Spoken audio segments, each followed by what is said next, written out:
Bonjour, bonjour, bienvenue à tout le monde.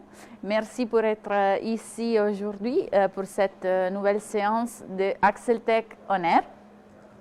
Je suis là aujourd'hui avec Enrico Vaccari, notre chef du département de vente. Bonjour Enrico.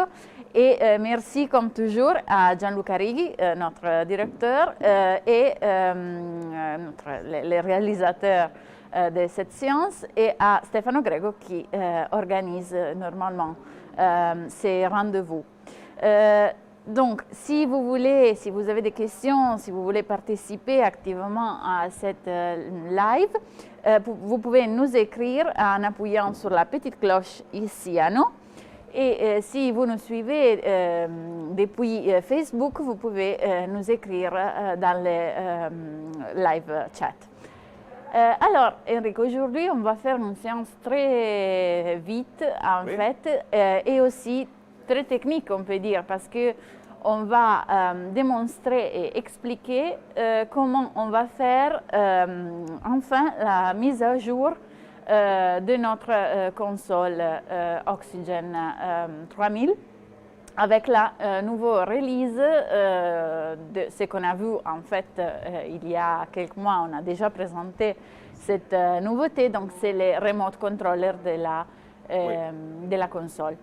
Est-ce que tu peux nous expliquer comment ça...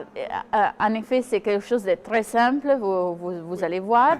Il est déjà accessible pour tous nos clients qui ont déjà la console chez eux.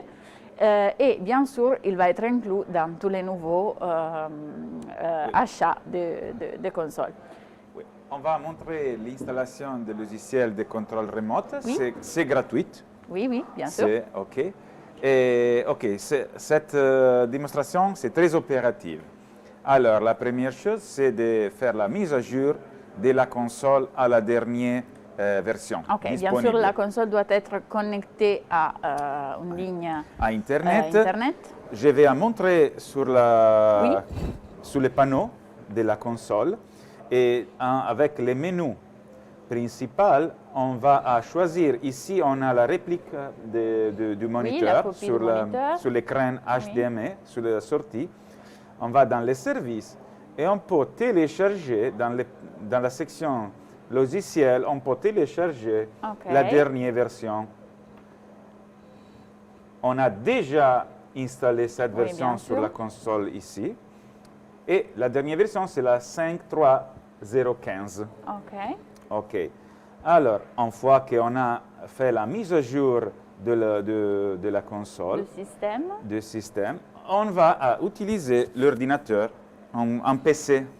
Le contrôle remote, c'est une applicatif. Web.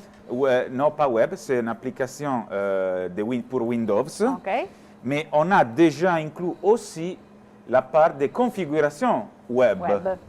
Et pour se connecter à la console, on va utiliser un browser Chrome. On va écrire l'adresse. C'est la même adresse qui est publiée sur la sortie là-bas. On va écrire... C'est là qu'on le rencontre. Oui, 168 99236. Invio. Ça, c'est la page. C'est l'accès. Pour accéder. On va écrire le password. Oh, pardon. OK. Et dans la section service, on peut télécharger la dernière version de logiciel. Ici, il va montrer la version, c'est la 2.3.0.3. C'est la version du logiciel qu'on va installer sur l'ordinateur Windows. Dans le même panneau, on peut aussi télécharger et faire la mise à jour de mélanger directement. On peut télécharger, je vais montrer tous les passages. On a déjà installé une fois ici, mais on va faire le montrer d'autres fois. La première fois, il va montrer l'installation ordinaire. Ici, on va faire le repair. Next, c'est une opération très vite. Normalement, je crois que tout le monde aussi très simple. Et une fois que le logiciel il est terminé, l'installation c'est terminé, on va à, OK, terminé, on va sur le desktop et on a l'icône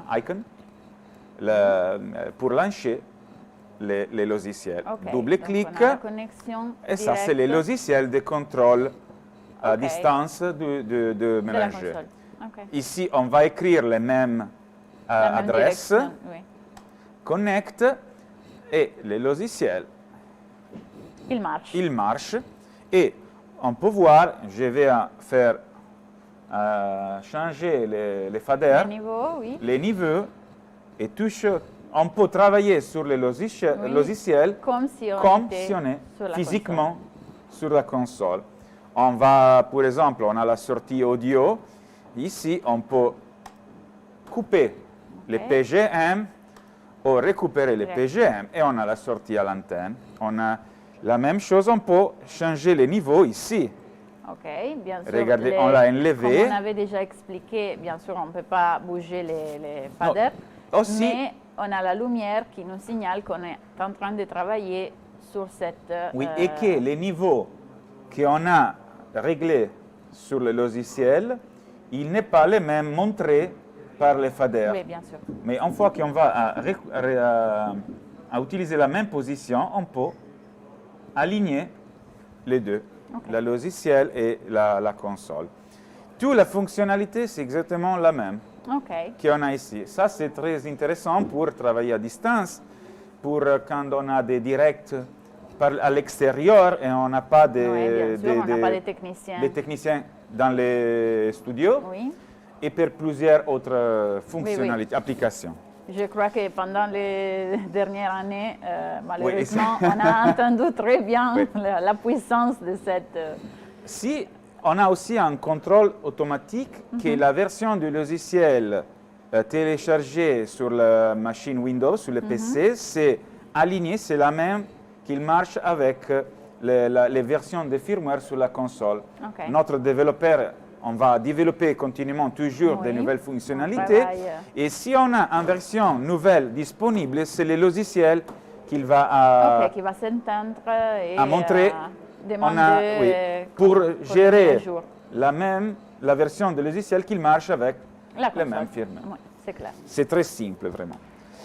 Encore 2 minutes pour présenter une fonctionnalité qui s'appelle les Smart Keys. Oui. Les Smart Keys sont les boutons qu'on a ici sur les panneaux. Et on a maintenant l'interface pour configurer 7 boutons pour des fonctionnalités personnalisées. On va faire les settings. Et ici, encore une fois, ça c'est un petit peu plus technique. On a la possibilité de choisir des devices, des dispositifs pour l'interaction avec les mélangeurs. On peut faire la définition des macros, ce sont des commandes pour la communication avec des logiciels d'automation radio plutôt que des dispositifs hardware de router, de mix matrix audio plutôt que n'importe quel dispositif. Les macros sont des instructions et dans la section Smart Key, on peut assigner cette instruction à chaque bouton sur le panneau principal. Un petit peu plus technique, la pression du bouton, on peut activer des commandes impulsives ou statiques, on-off plutôt qu'impulsives. Et on peut assigner à chaque bouton, 1, 2, 3 jusqu'à 8, des différentes commandes quand on va presser ou à release les boutons. Du point de vue du device, de dispositif, c'est très simple. On a l'automation radio de Axel, par exemple, ici, le DJ Pro. Simplement, on peut choisir l'adresse, écrire l'adresse et puis la porte pour la communication. Et ça, c'est terminé. On peut faire le même pour des automations des autres fournisseurs. D'automatisation de n'importe quel autre et la macro, brand. On peut, par exemple, automation des autres brands, écrire des commandes par IP Edit, on peut choisir l'information et avec la syntaxe correcte pour chaque dispositif ou chaque logiciel, on peut configurer l'interaction avec des autres dispositifs. OK. Pour l'installation, c'est tout. Très simple. C'est fini, c'est très simple. Et bien sûr, si vous avez des questions, notre conseil, c'est d'essayer de le faire de suite, car il est déjà actif. Et si vous avez des questions, des doutes, ou bien si vous voulez acheter la nouvelle version de la console, on est ici pour répondre à toutes questions. Oui.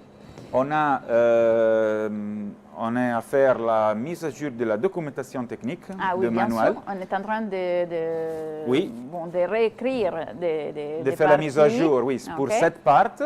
Mais Okay. si vous avez des problèmes, vous pouvez contacter notre support. Service de support, comme toujours. Il n'y a pas de questions à ce moment-là. Donc, merci beaucoup, Enrico, pour cette Merci, séance. Simona. Merci Et à vous. merci à vous, bien sûr, pour l'avoir suivi. Et à bientôt. Ciao. Au revoir.